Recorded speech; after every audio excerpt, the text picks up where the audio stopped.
Olá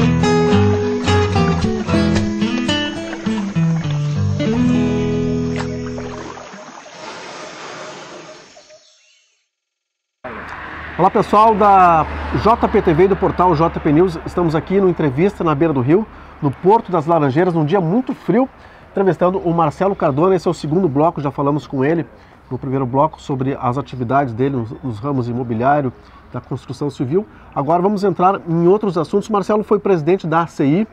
A ACI também teve uma subida bastante interessante, né, Marcelo? O que tu pode falar para a gente sobre a tua participação na ACI? Nós recebemos a ACI naquele período com muitas dificuldades, né? Então, um período que a ACI, inclusive, que vendeu o prédio do Café Comercial embaixo, né? Que era a propriedade da ACI, por uma situação financeira muito complicada. Nós assumimos com um grupo de empresários e que mudamos o perfil da entidade. Naquela época criamos um programa que até hoje está em andamento na ACI, que é a Oportunidade de Crescer, o projeto Oportunidades para Crescer, que até hoje está trazendo palestras motivacionais, cursos, enfim, que se chama o POC. E mudamos também e criamos um planejamento estratégico da ACI. E naquela época participamos ativamente de algumas ações de vinda de investimentos para o município de Montenegro. Cito dois deles, né, que tiveram a interferência direta da ACI. Um foi a Macisa, em que naquele período nós visitamos o Paraná, depois levamos o prefeito até lá e aí criamos um ambiente junto com a Secretaria de Indústria e Comércio, Secretaria de Desenvolvimento do Estado, com o Governo do Estado, para viabilizar a vinda da Macisa para cá. E também, que eu penso, o grande investimento da cidade dos últimos anos foi a John Deere, que também, juntamente com o atual presidente da FIEG, o senhor Heitor Miller, nós criamos todo o ambiente de negociação, já estava praticamente definida a ida da John Deere para a cidade paulista de Americana, e nós conseguimos reverter, juntamente com o município de Montenegro, no período do governo Ivan Zimmer, né, para que nós pudéssemos ter hoje essa grande empresa que está dando um grande retorno, não só de renda, mas também de oportunidades de emprego, de negócios para a cidade de Montenegro. Então foram duas ações diretas, e além da JBS, que na época era BMZ Couros, que agora retomou, que foi através de uma negociação também com a Secretaria de Fazenda do Estado do Rio Grande do Sul, onde eles tinham muito crédito de CM, nós conseguimos viabilizar, através do secretário da Fazenda na época, o Paulo Michelucci, e vieram a Montenegro e cederam esses créditos CM para que eles pudessem adquirir o prédio e instalar uma unidade da BMZ em Montenegro, que hoje é JBS, né, a unidade de Couros, claro, ali na 240. Então essas foram as ações diretas, assim, no período que eu estive à frente da ACI. No período que eu estive à frente da diretoria administrativa da Secretaria de Desenvolvimento, tive uma participação direta e decisiva para também a vinda da Polo Filmes, da CBC, da Zaraplast, da Bepo, enfim, várias empresas que se instalaram em Montenegro naquele período do governo Brito e que impulsionaram a indústria da cidade de Montenegro. Então vejam que há alguns anos para cá, várias ações nós tivemos para mudar o perfil da economia do município.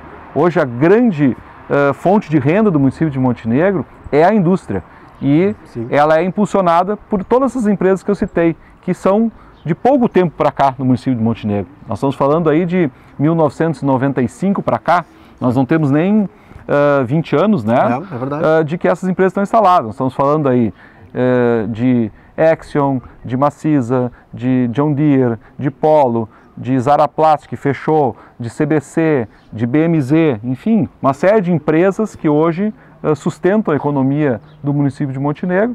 E agora nós temos aí a JBS adquirindo, né, ou arrendando a Duferangosul, impulsionando novamente o mercado da avicultura, e isso traz muita renda, não só direta através da JBS, mas especialmente a qualidade e dando qualidade de vida ao nosso produtor rural, tendo ali mais uma atividade primária na sua propriedade.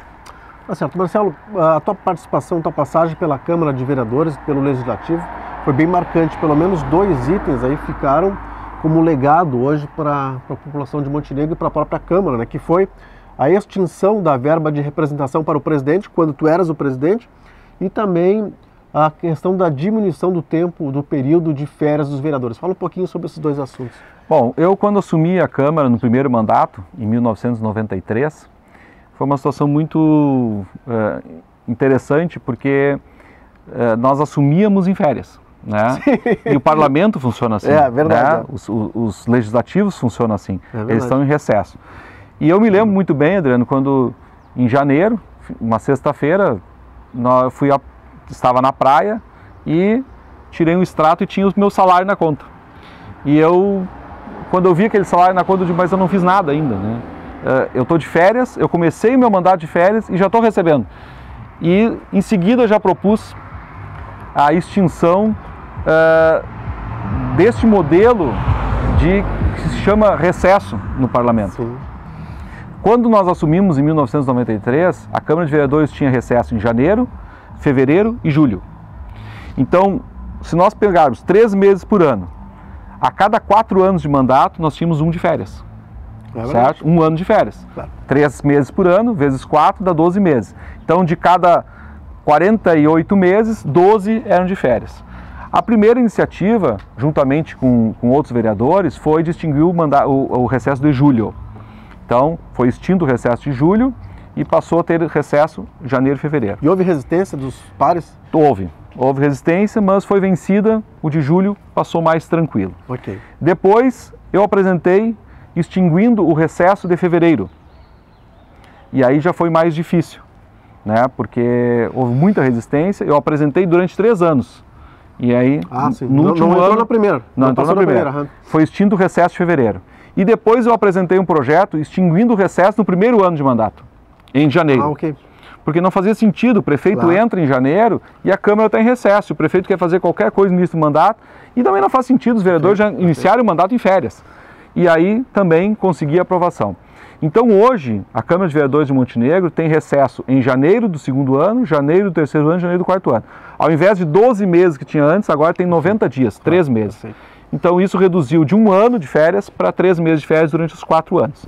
Então eu penso que foi uma iniciativa que deu uma austeridade à nossa Câmara de Vereadores, que é muito austera, a Câmara de Vereadores de Montenegro, ao longo dos anos tem essa característica. Espero que não mude, que continue sempre sendo este modelo de austeridade e que até hoje vale esta regra para os outros anos. A segunda ação, que foi no 2º mandato, dentre tantas outras ações, mas eu quero destacar essa, quando nós reunimos os vereadores após a eleição, uma das situações que sempre acontecia, Adriano, era que existia uma disputa pela presidência, não pela presidência, mas uma disputa pelo salário, né? O presidente ganhava 50% mais do que os demais vereadores. E isso foi posto na discussão pelos vereadores que já tinham mandato anterior, dizendo que queriam eliminar isso. Eu assumi este compromisso, que estando eleito presidente, a primeira ação que faria era alterar.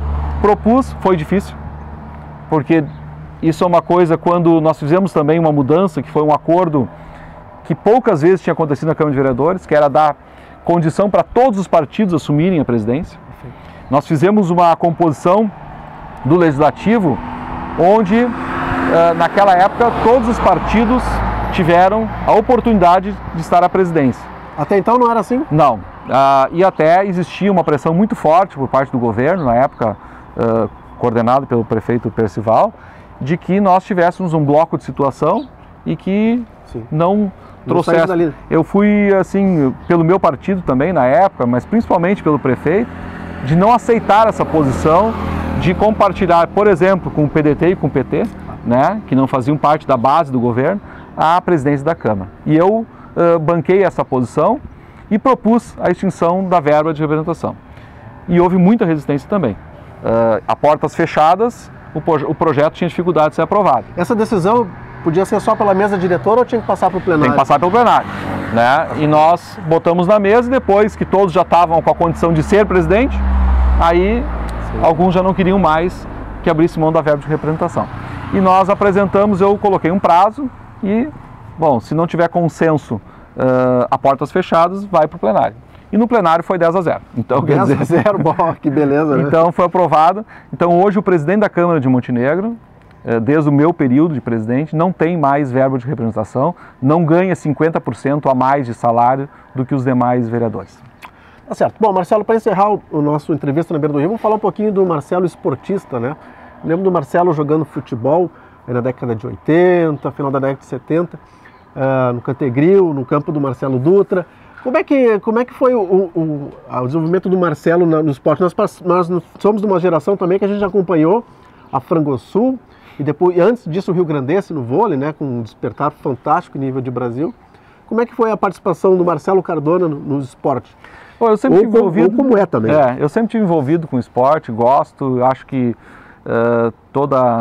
desde a infância, estimulo muito meus filhos, obrigo meus filhos a terem uma prática de esporte. Um deles está jogando no Fera, o outro joga também futebol, não no Fera, mas também pratica. Eu sempre coloco na agenda de que tem que ter um esporte, né? Eu acho que o esporte, além da saúde, o esporte traz uma relação com as pessoas, um convívio, e afasta muitas vezes de outras questões que trazem para a juventude um grande dano. Então eu participei muito no período rio-grandense, apesar desse tamanho aqui, na época ainda não se tinha jogadores de vôlei tão altos, né? Mas eu joguei vôlei no rio-grandense e participava do futebol de forma amadora, brincadeira e tal. Joguei Cantegril, depois joguei um tempo... Campeonato de várzea tu não chegou a jogar? Não, futebol 11, assim, 11 não, né? Eu sempre brinco, botei a primeira chuteira com o número 40, né? Então, mas jogava no Renner também, joguei lá no Montenegro, né? E hoje, depois, agora que tenho idade hoje com 50 anos, estou jogando no Cantegril de novo, no Campeonato 50. Então, a primeira participação foi no campeonato passado, já meu time foi campeão, então é um bom resultado, né? Mas participo assim, sempre vou focado no esporte, joguei tênis há muito tempo. O tênis cresceu muito no Cantegril, né? Tênis cresceu muito. Nessa década que tu fala, 72, 73, tinha campeonato municipal, fui campeão 2 vezes de tênis na cidade, depois parei de jogar. No Rio Grandense ainda? No Rio Grandense ainda, Professor era o Paulo Hitzel, foi prefeito de Novo Hamburgo, né? Era o professor de tênis aqui em Montenegro. Então, joguei tênis, joguei vôlei, brinco futebol, então corro hoje, né? Todos os dias numa corridinha? Participo de circuitos de corrida fora de Montenegro também, 5 quilômetros, né? E me mantenho sempre com a prática esportiva em dia para evitar alguns problemas de saúde. Maravilha. Tá certo, Marcelo. Quero agradecer a tua participação aqui no Entrevista à Beira do Rio e desejar aí sucesso, certo? Muito obrigado, um grande abraço a todos e a oportunidade de estar falando com vocês. Ok, pessoal, até a próxima então.